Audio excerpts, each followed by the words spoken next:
Yes, students, so starting with a very important chapter of 10th biology and that is control and coordination.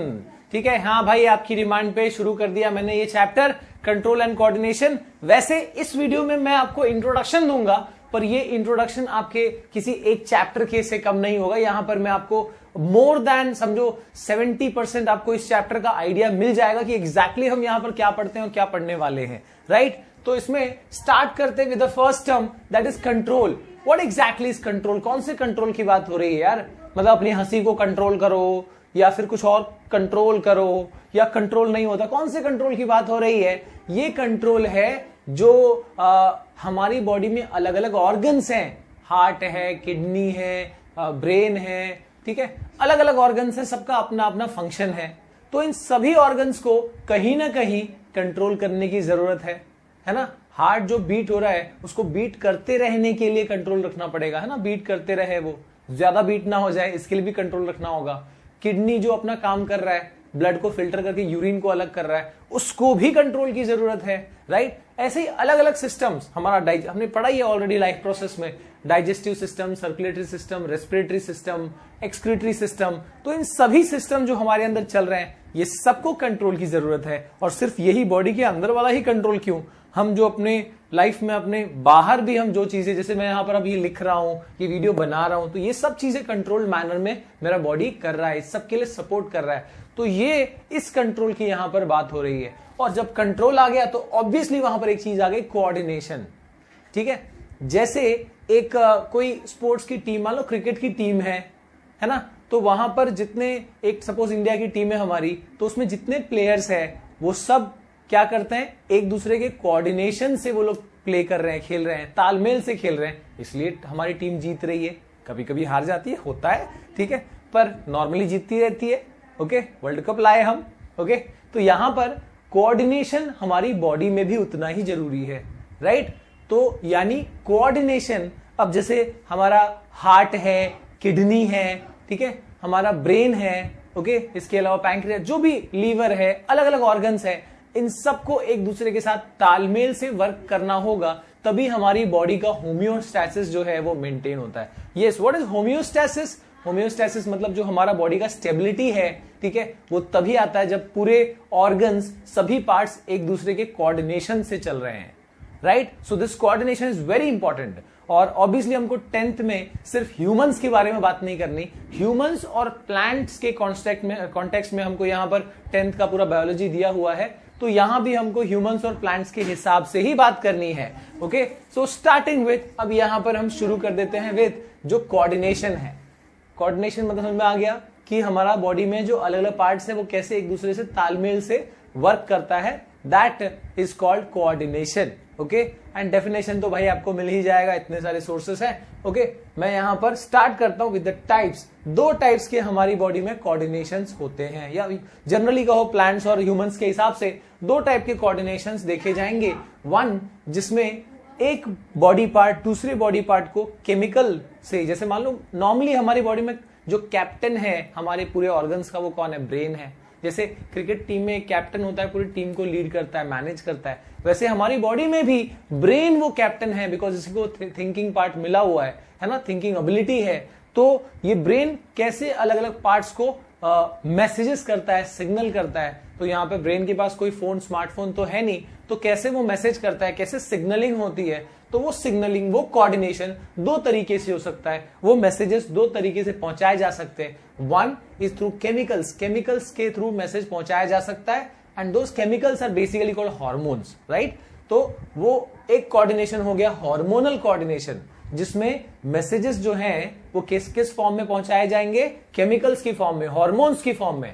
और दूसरा type का coordination is called nervous coordination, जिसमें electrical form में, electrical impulse की form में messages भेजे जाएंगे। Okay, जैसे मान लो कि हमारी बॉडी पार्ट को कहीं पे पेन है, तो वो पेन का सिग्नल इलेक्ट्रिकल फॉर्म में जा रहा है हमारी ब्रेन तक। अगर ब्रेन ने कोई सिग्नल भेजा है, मान लो ब्रेन ने हाथ को सिग्नल भेजा कि कुछ लिखो, तो again that is electrical form में जा रहा है। तो ये चीज समझो, कोऑर्डिनेशन दो टाइप का, एक अगर केमिकल फॉर्म में है सिग्नल तो that is called hormonal coordination, और अगर इलेक्ट्रिकल फॉर्म में है तो that is called nervous coordination. ठीक है, अब इंपॉर्टेंट बात क्या है? हार्मोन वाला सिस्टम जो है, हार्मोनल कोऑर्डिनेशन जो है वो दोनों में होता है, प्लांट्स में भी होता है और एनिमल्स में भी होता है। ओके, और अगर हम बात करें नर्वस कोऑर्डिनेशन की, तो यानी ऑब्वियसली नर्वस सिस्टम में हमारे ब्रेन है, स्पाइनल कॉर्ड है, तो ये सारी चीजें प्लांट्स में तो नहीं होती। क्या आपने देखा है कभी पेड़ को सोचते हुए, ऐसा ब्रेन दिमाग लड़ रहा है कहीं पे? ऑब्वियसली नहीं ना भाई। तो यहां पर नर्वस कोऑर्डिनेशन जो है वो सिर्फ किस में प्रेजेंट होता है? एनिमल्स में। सो हार्मोनल सिस्टम दोनों में है, प्लांट्स में, एनिमल्स में, और नर्वस सिस्टम सिर्फ किस में है? एनिमल्स में। अब यहां पर दोनों का एडवांटेज और डिसएडवांटेज देख लिया जाए। जो इसका एडवांटेज होगा ऑब्वियसली वो इसका डिसएडवांटेज होगा, ऐसे लिंक होगा। ओके, सो व्हेन आई से नर्वस कोऑर्डिनेशन, दिमाग में एक ही आता है इलेक्ट्रिसिटी, इलेक्ट्रिकल इंपल्स हमारी जब बॉडी में दौड़ेंगे तो उसकी स्पीड क्या होगी? ऑब्वियसली ज्यादा होगी। तो केमिकल्स की कंपैरिजन में इलेक्ट्रिसिटी की स्पीड तो ज्यादा ही होती है, तो इसका एडवांटेज पहले लिख दो नर्वस का कि ये सिग्नलिंग कैसी होगी? फास्ट होगी। ओके, एंड ऑब्वियसली जो इसका एडवांटेज वो यहां का डिसएडवांटेज, यानी relatively hormonal system, because chemicals के थ्रू सिग्नल जा रहे हैं, कितना भी फास्ट होगा, इलेक्ट्रिसिटी जितना फास्ट तो नहीं होगा हार्मोन, तो इसके लिए ये वाला क्या लिखूंगा मैं? रिलेटिवली स्लो होगा ये वाला कोऑर्डिनेशन। ओके, और अगर मैं एडवांटेज की बात करूं हार्मोनल की, तो जैसे हमारी बॉडी में सब नर्वस सिस्टम से क्यों नहीं हो रहा, हार्मोनल सिस्टम क्यों है, उसका भी फायदा है। जैसे मान लो कि हम कोई पेड़ को देखते हैं, तो उसमें ये तो ऐसा हमको मतलब कितने भी पत्ते हो सकते, पत्ते कितने हैं वो उससे हमको उतना मतलब नहीं होता, राइट। लेकिन अगर मान लो कोई इंसान है, उसको ये 5 उंगली यहां, 5 उंगली यहां, कभी किसी को बाई चांस 6 उंगली होता है, लेकिन मान लो कि इसे नॉर्मल केस में किसी को 5 है, किसी को 10 है, यहां से 2-4 उंगली निकली है, इधर से 2 उंगली, ऐसा आ रहा है, तो अच्छा लगेगा क्या? ठीक है, मतलब उसमें जैसे पेड़ों में पत्ते होते हैं अबनॉर्मल तरीके से, वैसे हमारे अंदर ऐसे उंगलियां अबनॉर्मल तरीके से होने लगे, ग्रोथ अबनॉर्मल, एक उंगली ऐसी बड़ी हो गई, किसी की उंगली से बढ़ती जा रही है, ठीक है, ऐसा होगा तो कैसा लगेगा? ऑब्वियसली अच्छा नहीं होगा। तो यानी ग्रोथ जैसा मैकेनिज्म ऑब्वियसली प्लांट्स में भी कुछ हद तक कंट्रोल होता है, पर ह्यूमंस में या एनिमल्स में ग्रोथ जैसा मैकेनिज्म जो है वो बहुत ही ज्यादा कंट्रोल्ड मैनर में रहने की जरूरत है। यानी क्या? जितना ग्रोथ इस उंगली का हुआ उतना ही ग्रोथ इस उंगली का भी होना चाहिए। थोड़ा साइज का डिफरेंस हो सकता है, एकदम वो थोड़ा वाला तो उतना हम नोटिस भी नहीं कर पाएंगे, पर ऑलमोस्ट देखो दोनों का साइज या दोनों हाथ का साइज एकदम परफेक्ट है। तो ये जिस हिसाब से ग्रोथ कर रहा है, ये उसी हिसाब से ग्रोथ कर रहा है। तो यहां के सेल्स को कैसे पता चलता है कि यहां का सेल्स किस रेट से ग्रो कर रहा है? तो ये ग्रोथ जो मैकेनिज्म है ये बहुत ही ज्यादा कंट्रोल्ड मैनर में होने की जरूरत है, और इसके लिए इंपॉर्टेंट है कि हर एक सेल को पता होना चाहिए कि भैया मेरे को कितना डिवाइड करना है, कितना ग्रो करना है। तो हर एक सेल को जब इंफॉर्मेशन पहुंचाना है तो वो ऑब्वियसली नर्व्स या फिर न्यूरॉन्स के थ्रू या इलेक्ट्रिकल इंपल्स के थ्रू नहीं हो पाएगा, बिकॉज हर एक सेल से न्यूरॉन्स कनेक्टेड या नर्व्स कनेक्टेड नहीं होते। जो ब्रेन से इलेक्ट्रिसिटी लाता है उस वायर को नर्व कहते हैं, वो हम आगे देखेंगे, पर वो नर्व्स हर एक सेल से कनेक्टेड नहीं होते। तो इलेक्ट्रिसिटी यानी कि इस नर्वस कोऑर्डिनेशन का डिसएडवांटेज हो सकता है कि ये ग्रोथ जैसे मैकेनिज्म को इतना प्रिसाइसली परफॉर्म नहीं कर पाएगा, जबकि यहां पर जब व्हेन वी से हार्मोनल कोऑर्डिनेशन, तो इस हार्मोनल कोऑर्डिनेशन में क्या होगा, इसमें हर एक सेल, बिकॉज हार्मोन जो है वो केमिकल है, वो हर एक सेल तक पहुंच सकता है। तो ये वाला मैकेनिज्म, ग्रोथ जैसे मैकेनिज्म इस वाले सिस्टम से बहुत अच्छे से परफॉर्म किए जाएंगे। तो functions like growth can be performed very efficiently by hormonal coordination, whereas अब जो वहां पर एडवांटेज है वो यहाँ का डिसएडवांटेज है कि ग्रोथ जैसे फंक्शंस जो इतना कंट्रोल्ड मैनर में होते हैं वो यहां पर इतने एफिशिएंट वे में नहीं हो सकते। Okay, when you talk about animals, ठीक है, तो यहां पे बहुत कंट्रोल्ड ग्रोथ की जरूरत है, और उसलिए फिर यहां पर हार्मोनल सिस्टम हमारी बॉडी में बहुत इंपॉर्टेंट रोल प्ले करता है। ओके, तो दोनों का अपना अपना फायदा है।